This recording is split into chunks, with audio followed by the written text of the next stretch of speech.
Si Dieu veut se servir de vous, si Dieu planifie de se servir de vous, si vous regardez en arrière, vous trouverez qu'il y avait quelqu'un qui vous cherchait querelle toute votre vie. Vous avez été choisi comme souffre-douleur. Mais Dieu va intervenir pour vous élever. Restez avec nous dans Jouissez de votre vie.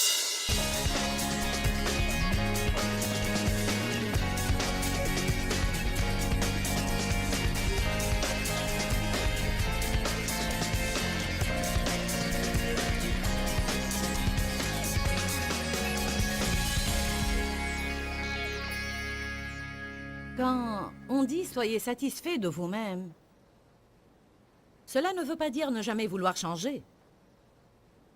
Nous savons que nous avons besoin de changer.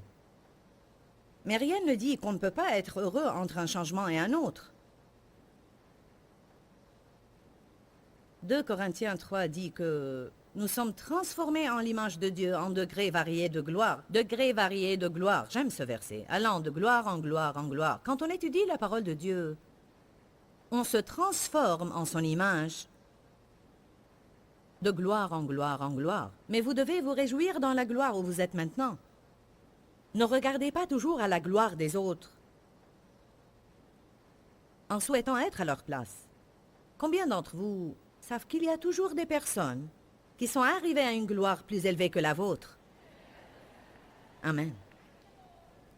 Dans Deutéronome chapitre 7, verset 22, la Bible dit que Dieu nous délivrera de nos ennemis peu à peu.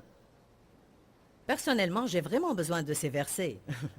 Peu à peu, de gloire en gloire. Et quand le diable me dit à l'oreille, « Ça prend beaucoup de temps. » Tu ne changes pas aussi vite que tu devrais. Alors je retourne à ces écritures et je dis, « Je ne suis plus là où je veux être, mais je remercie Dieu que je ne suis plus là où j'étais. » Honnêtement, je crois que s'il y a jamais erreur que j'ai commise et que je regrette maintenant, et j'essaye toujours d'éviter le regret, car ça ne fait aucun bien à mon avis. Mais s'il y a jamais erreur qu'il est difficile pour moi de ne pas regretter, c'est le fait que je n'ai pas joui des premières années de mon ministère comme je crois que j'aurais dû faire, et je n'ai pas joui non plus des premières années de mon cheminement spirituel avec Dieu. J'aurais aimé l'avoir fait. Cela est dû en premier lieu au fait que je voyais là où je devais être, et je voyais là où j'étais en ce temps, et je ne savais pas jouir là où j'étais sur mon chemin vers le but. Dites tous, je cours vers le but. Amen. Je veux saluer en particulier ceux qui se trouvent sur les balcons, et je vous dis, je suis consciente de votre présence.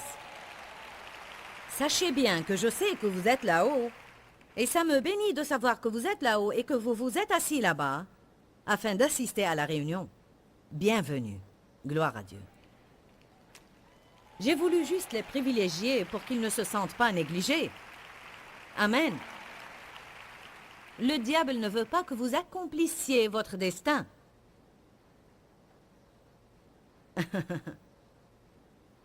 Il travaille jour et nuit afin de trouver différents moyens pour entraver votre progrès et vous empêcher d'être tout ce que Dieu veut que vous soyez et de jouir de ce que Jésus vous a donné par sa mort. Et certainement, il ne veut pas que vous jouissiez de quoi que ce soit. Jean 10, 10. Le voleur ne vient que pour voler, égorger et faire périr. Jésus a dit, mais moi je suis venu, je remercie Dieu qu'il soit venu. Pourquoi Jésus est venu? Pour que vous ayez la vie, que vous vous en réjouissiez et que vous l'ayez en abondance jusqu'à débordement. Je suis contente qu'on ne serve pas un Dieu qui nous donne à peine ce qui nous suffit, mais le Dieu du plus que suffisant. Je suis contente qu'il répande les bénédictions en abondance au lieu de les distribuer au compte-gouttes. Je suis contente qu'il soit El Shaddai et non pas El Chipo. Amen. Alléluia. Notre Dieu est puissant. Il a de très grands plans pour votre vie et pour la mienne, mais Satan veut essayer d'empêcher tous les plans de Dieu pour notre vie de se réaliser. Nous allons contempler la vie de David dans la Bible et voir les différents moyens dont l'ennemi s'est servi, et cela pour l'empêcher d'avancer et de croire qu'il peut entrer dans l'histoire et qu'il peut faire grand-chose. Le diable veut vous empêcher de faire quoi que ce soit, mais si vous allez essayer de faire quelque chose, il veut que ça soit médiocre et moyen. Il ne veut pas que vous croyiez que vous pouvez faire grand-chose. Il veut que vous viviez en marge de la vie en contemplant cette poignée de personnes que vous considérez être les héros du monde. Et à vous dévaloriser en croyant que Dieu ne peut pas se servir de vous. Et je vous dis, si Dieu s'est servi de moi, alors il peut se servir de quiconque. J'en suis sûre. Je pense que c'est une des raisons pour lesquelles il m'a appelé afin de prouver qu'il peut se servir de quelqu'un qui était aussi misérable que je l'étais quand il m'a appelé. Quand Dieu avait besoin de quelqu'un pour le charger de ce ministère, il a cherché une personne misérable et il a dit « Je vais manifester ma puissance en toi. » Amen. Dans 1 Samuel, chapitre 16, verset 1, il est écrit « Dieu dit à Samuel, « Jusqu'à quand resteras-tu à pleurer seul, alors que moi je l'ai rejeté et qu'il n'est plus roi sur Israël? Emplis d'huile ta corne et va. Je t'envoie chez Jessé le Bethléemite, car j'ai vu parmi ses fils le roi que je veux. » Je pourrais parler de ce sujet toute la nuit, car il faut qu'on dise aux gens, « Jusqu'à quand resterez-vous à pleurer ce que vous ne pouvez pas changer? » Si vous voulez progresser, vous devez lâcher ce qui est derrière mentalement et émotionnellement. Et vous devez avancer. Il a dit à Samuel le prophète, « Jusqu'à quand resteras-tu à pleurer? » Cet homme, alors que j'ai essayé de me servir de lui, mais sans succès. J'ai un nouveau plan. Amen. Alors Dieu voulait oindre David pour roi. Mais tout de suite, on remarque que l'ennemi a commencé à agir.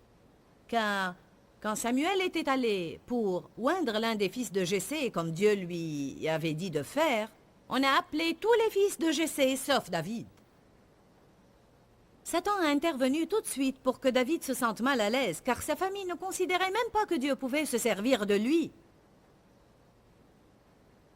Vous vous sentez mal à l'aise quand les gens ne considèrent même pas que Dieu peut se servir de vous. Ils ont appelé tous ses fils, sauf David, et le premier était sûrement l'aîné. Dans 1 Samuel chapitre 16, verset 6, il est écrit « Lorsqu'ils arrivèrent et que Samuel aperçut Eliab, qui est le fils aîné, il se dit « Sûrement pour Dieu, c'est son oint. » Mais Dieu dit à Samuel « Ne considère pas son apparence ni la hauteur de sa taille, car je l'ai écarté. » Il ne s'agit pas de ce que voient les hommes, car l'homme regarde à l'apparence, mais Dieu regarde au cœur. Ouh, comme c'est réconfortant. Dieu regarde au cœur. Il ne voit pas ce que nous faisons ou nos dons naturels et nos traits. En fait, je crois parfois que Dieu se sert exprès de ce que nous considérons être notre plus grande faiblesse. Car la Bible dit la puissance de Dieu s'accomplit dans la faiblesse. Parmi toutes les choses que je n'aimais pas en moi, et c'est vraiment drôle et hilarant maintenant, mais ce que je détestais le plus en moi, c'était ma voix. Je détestais beaucoup ma voix. C'est quelque chose de vraiment hilarant. Mais quelle leçon! Je n'aimais pas ma voix car elle était bizarre. Et pas comme la voix des autres. Amen. Certains d'entre vous ont quelque chose en eux qui les rend différents des autres et ils détestent aussi différentes choses en eux et différents traits de leur personnalité et de leur caractère. Et le diable leur a dit qu'ils étaient bizarres, mais moi je vous dis que vous n'êtes pas bizarres mais uniques. Il y a une grande différence entre être bizarre et être unique. Je croyais que ma voix était bizarre, mais elle est unique et son avantage est que quand je parle, les gens écoutent.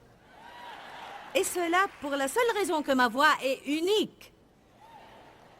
Et croyez-moi, c'est vraiment quelque chose de très drôle, car partout où je vais, si les gens ne reconnaissent pas mon visage, ils disent « cette voix ».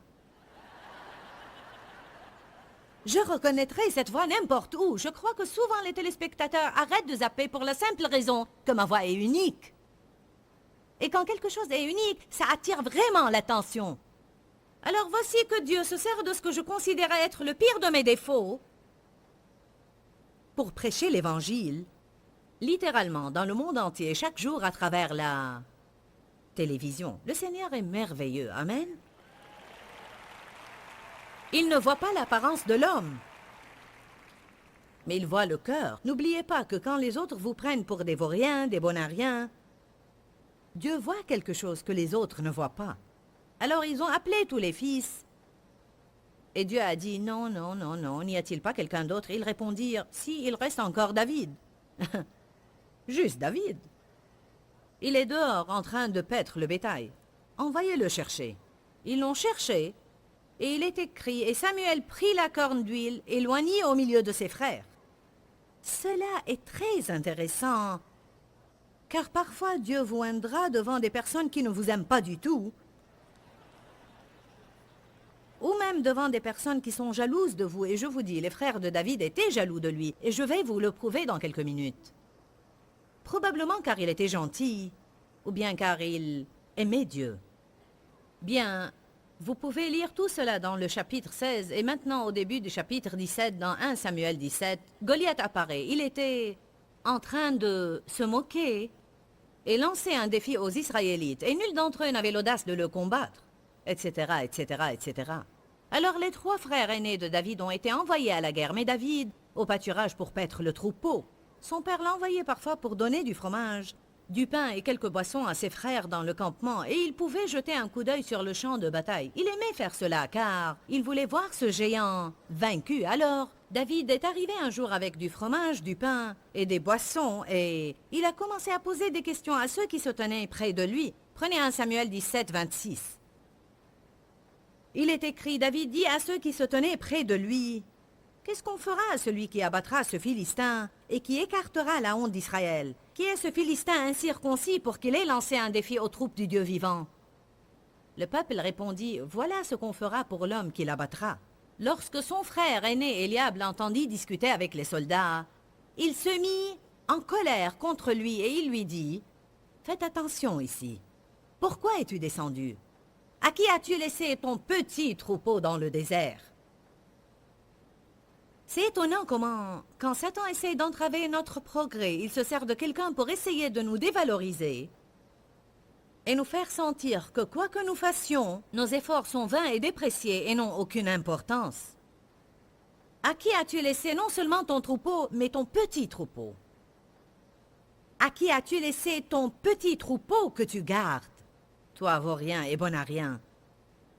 Le diable n'a jamais essayé de vous faire sentir que vous étiez un bon à rien et que ce que vous faisiez était sans valeur et même pas remarquable. Tu n'es qu'une réceptionniste. Tu travailles dans les réclamations.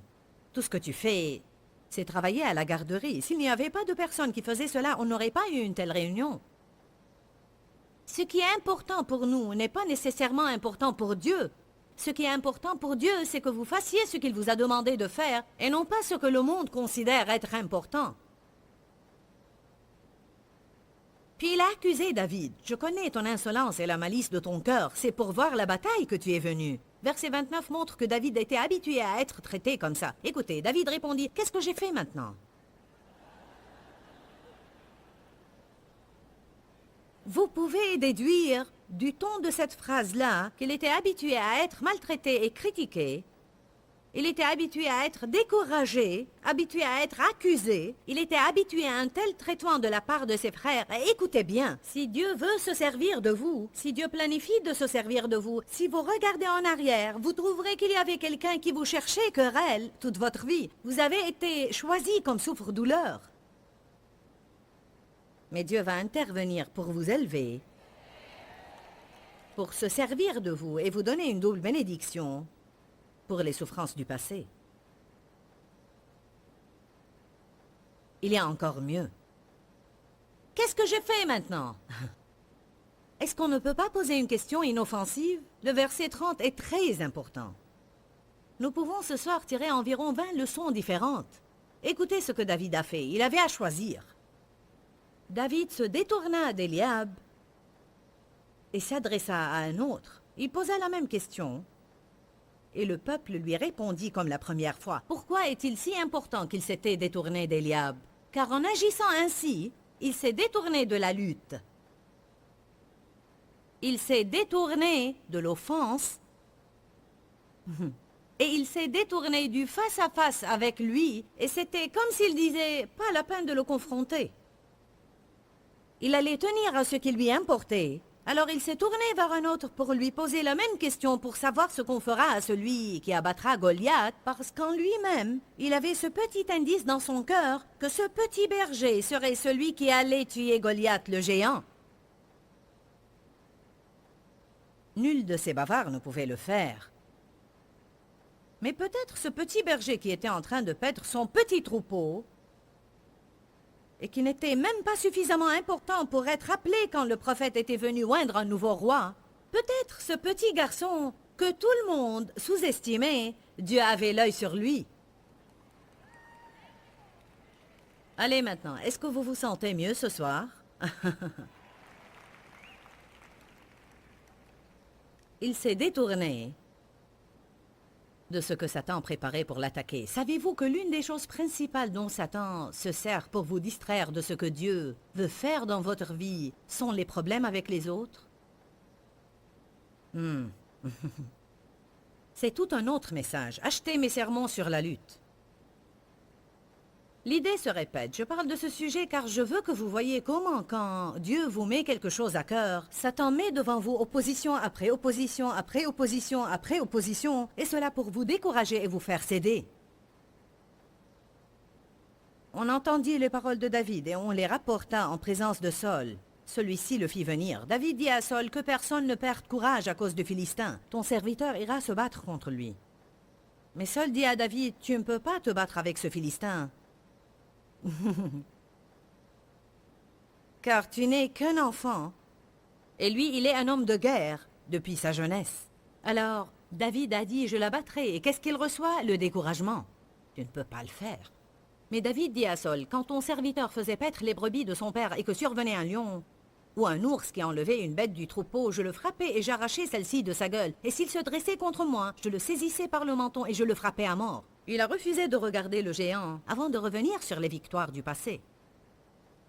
Ton serviteur a battu le lion et l'ours. Il en sera de ce Philistin incirconcis comme de l'un d'eux, puisqu'il a lancé un défi aux troupes du Dieu vivant. Voilà maintenant.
Qui appuie mon sermon ce soir. David dit encore, Dieu qui m'a arraché aux griffes du lion et de l'ours, m'arrachera de la main de ce Philistin. Alors Saul dit à David, va, et que le Seigneur soit avec toi. Verset 38. Alors Saul revêtit David de sa tenue, lui mit sur la tête un casque de bronze et le revêtit d'une cuirasse. Il ceignit David de son épée par-dessus sa tenue. David s'efforça de marcher, mais il n'était pas entraîné. Et il dit à Saul, je ne puis pas marcher avec cela, car je ne suis pas entraîné.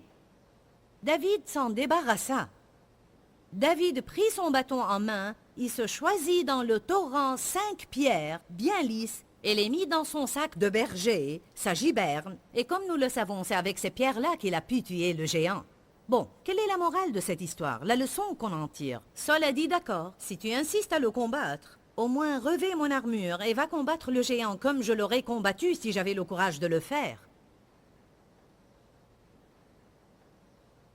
Mais David était suffisamment sage pour savoir qu'il ne pourrait pas abattre Goliath avec l'armure d'un autre. Quel est mon message ici? Vous n'arriverez jamais à vaincre le diable tant que vous essayez d'imiter quelqu'un d'autre.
Vous n'arriverez jamais à battre les Goliaths qui sont dans votre vie tant que vous vous comparez aux autres, tant que vous faites concurrence avec les autres, et tant que vous croyez que vous n'allez pas être bien à moins que vous ne soyez comme eux. Saul dit, si tu es déterminé à l'abattre, abats-le donc à ma façon.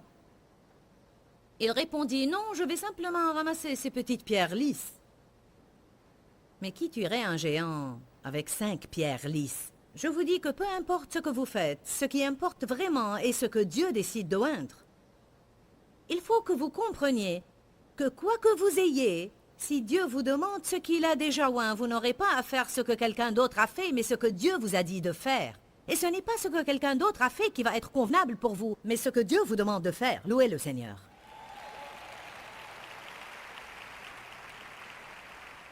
Durant les premières années de mon ministère, j'étais réellement insécurisée. Vous ne l'auriez pas remarqué même si vous m'aviez entendu, parce que je donnais l'impression d'être forte, mais au fond j'étais très insécurisée. Et je voulais tout le temps me trouver avec des personnes qui faisaient ce que je fais. Je prenais toujours des rendez-vous avec celui-ci, celui-là et quelqu'un d'autre. Nous voulons toujours savoir ce que les autres font. Il n'y a pas de mal en cela, mais réalisez que vous ne pouvez pas toujours faire ce que les autres font, parce que Dieu veut que vous vous tourniez vers lui et non pas vers les autres. Je voulais toujours prendre des rendez-vous avec toutes ces personnes. Et à chaque fois que j'avais un rendez-vous et avant que je n'aille rencontrer les personnes en question, le rendez-vous s'annulait. C'était comme si Dieu ne voulait pas que je rencontre des personnes qui faisaient ce que j'essayais de faire. Je criais, « Seigneur, j'ai besoin d'aide !» Et bien sûr, il me répondait, « Je vais t'aider et te montrer ce que tu vas faire. » En fait, Dieu savait qu'il me manquait tellement d'assurance que si je me trouvais avec d'autres personnes, au lieu d'être moi-même et de faire ce que Dieu me disait de faire, j'aurais fait tout ce qu'il faisait et cela n'aurait pas marché, parce qu'en réalité, ce n'était pas le plan de Dieu pour moi. Quand aurons-nous suffisamment d'assurance pour être des individus uniques et pour avoir peut-être le courage de faire quelque chose de différent?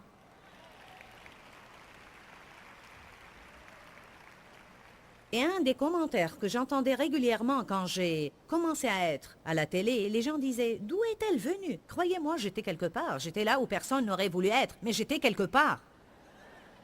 J'étais quelque part avec l'Esprit Saint, en train de combattre les diables. C'était là où j'étais. Amen.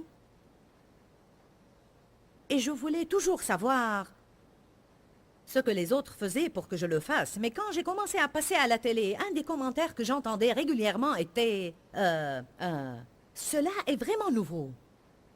Cela est original. J'apprécie beaucoup son style. Elle n'est pas du tout comme les autres. Dieu ne veut pas qu'on soit tous identiques. Il ne faut pas qu'à chaque fois que vous regardez un programme à la télé, vous trouvez qu'il est une copie intégrale à ce que vous venez de voir, excepté un changement de visage. Dieu favorise la variété. Il aime la créativité. Il ne faut pas avoir peur de sortir du commun et être un peu différent. Permettez à Dieu de se servir de vous d'une manière unique. Amen. Arrêtez de penser qu'il y a quelque chose qui ne va pas en vous simplement parce que vous ne faites pas les choses comme les autres les font. Amen. Bon. Une des choses que j'avais à surmonter était lire des livres sur de grands hommes et femmes de Dieu et croire automatiquement qu'il y avait quelque chose qui n'allait pas en moi, car je ne faisais pas ce qu'ils faisaient. As-tu lu un livre sur un intercesseur et pensé, quel est mon problème? Je ne prie pas comme ça. J'ai lu des livres sur des intercesseurs qui priaient 12 heures par jour et je pensais, quel est mon problème? J'ai découvert que Dieu se sert de chacun d'entre nous d'une manière différente. Ce que je déteste le plus, c'est les formules. Les directives sont super, mais les formules sont terribles. Vous savez pourquoi? Parce qu'elles deviennent des formules religieuses, des lettres de loi. Et la Bible nous apprend dans 2 Corinthiens, dans le chapitre 3 à 6, que la lettre tue tandis que l'esprit vivifie. Et si vous voulez qu'il y ait de la vie dans ce que vous faites, suivez le plan de Dieu pour votre vie et non pas les formules qui sont établies par quelqu'un d'autre et les transformer en loi et dire c'est ce que vous devez faire. Ne prenez pas une montre avec vous quand vous priez pour une certaine durée de temps. On ne pointe pas l'alarme avec Dieu. Bien, j'ai besoin de prier pour 1 heure, ou quoi que ce soit. Jésus a dit à ses disciples, « Vous n'avez pas la force de veiller 1 heure avec moi ?» Je ne dis pas que c'est une mauvaise directive à suivre, mais nous ne pouvons pas la tenir pour une loi et penser, « Bon, je dois prier pour 1 heure, sinon je ne suis pas bon. » Combien de fois je suis allée prier avec une montre et je disais ce que je pouvais dire en 20 minutes, puis je restais là pour 40 minutes. supplémentaires juste pour prouver que je pouvais le faire. Et je détestais toute minute supplémentaire et on croit que cela fait plaisir à Dieu, ce n'est pas vrai.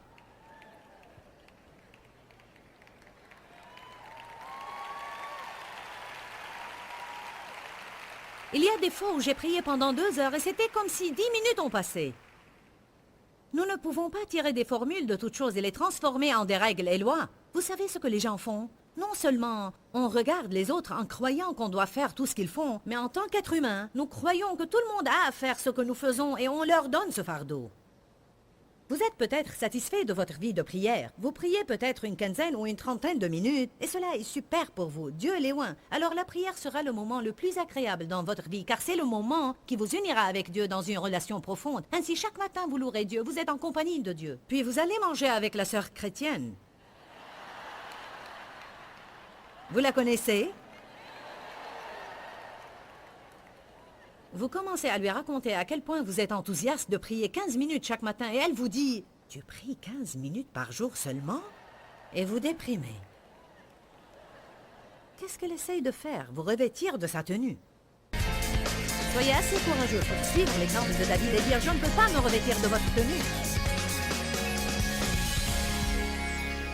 Le contentement et la satisfaction. Vous savez, souvent nous voulons quelque chose, mais nous ne voulons pas faire l'investissement nécessaire pour l'avoir. Nous ne voulons pas faire l'effort nécessaire pour l'écouter. Nous devons être éduqués. N'oubliez pas, mes partenaires et moi sommes en train de prier pour vous sans relâche. Et je vais vous demander maintenant de prier pour moi et mon ministère aussi. Restez à l'écoute et n'oubliez pas de demeurer dans la parole parce qu'il y a réellement la vie dans la parole de Dieu. Pourquoi Seigneur, pourquoi? Dans ce livret, Joyce Meyer nous enseigne à travers la parole comment être délivré de la confusion. Pour obtenir ce livret gratuitement, écrivez-nous à Joyce Meyer, boîte postale 40095-6300 Larnaca, Chypre. Ou bien visitez notre site web www.joycemeyer.org/fr.